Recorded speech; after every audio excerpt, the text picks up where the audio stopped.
याद है कुछ सालों पहले जब एक रात 8 बजे अचानक से वक्त बदल गए, जज्बात बदल गए।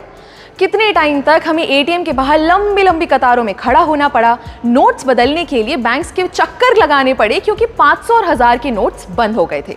अब उस समय की परेशानी को आप और मैं बहुत अच्छे से जानते हैं और जाहिर है कि तब से हम हर तरीका आजमाते हैं कि उस सिचुएशन में वापस ना जाना पड़े।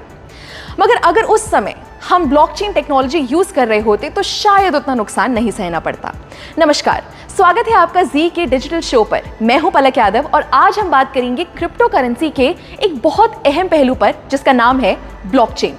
अब क्रिप्टो तो हम समझ गए, मगर ये सवाल आपके मन में जरूर आया होगा कि आखिर जितनी भी क्रिप्टो से होने वाली ट्रांजैक्शंस हैं उनका रिकॉर्ड कैसे रखा जाता है या उन्हें सिक्योर कैसे किया जाता है, या जो हमने क्रिप्टो की डिसेंट्रलाइज्ड होने की पिछले वीडियो में बात की थी, आखिर वो कैसे पॉसिबल है।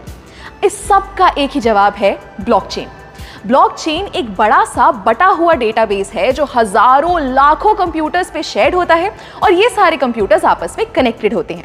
आसान भाषा में कहें तो जैसे एक दुकानदार अपने पास एक रजिस्टर बना के रखता है ना कि कितना राशन आया, कितना बिका, ठीक वैसे ही ब्लॉकचेन एक डिजिटल रजिस्टर की तरह होता है।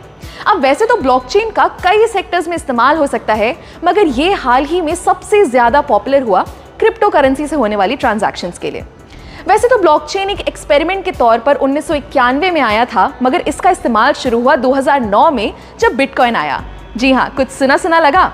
सातोशी नाकामोटो ने जब 2009 में बिटकॉइन शुरू किया, तब ही बिटकॉइन के आसपास उन्होंने ब्लॉकचेन का कॉन्सेप्ट यूज किया। चलिए इसको जरा ऐसे समझते हैं।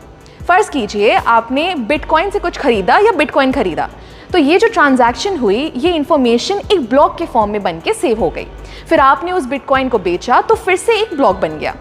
अब ऐसे ही आप जितनी बार ट्रांजैक्शंस करेंगे तो उसका एक ब्लॉक बनता जाएगा और वह सारे ब्लॉक्स एक चेन से जुड़ते जाएंगे, इसलिए इसका नाम है ब्लॉकचेन। सिंपल। मगर ये हमारे ट्रांजैक्शन यानी लेन देन के डेटा को सेव कैसे रखता है?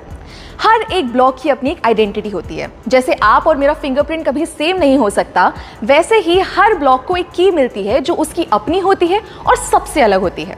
क्योंकि ये डिसेंट्रलाइज्ड होता है, तो अगर इस चेन के किसी ब्लॉक में कोई दिक्कत भी आती है तो बाकी ब्लॉक्स पर कोई फर्क नहीं पड़ेगा। ब्लॉकचेन एक ऐसा सिस्टम है जिसे हैक करना, हटाना या चेंज करना लगभग नामुमकिन है। दोस्तों, मानो या ना मानो, ब्लॉकचेन का फ्यूचर बहुत बड़ा है और इसका इस्तेमाल लगभग हर जगह शुरू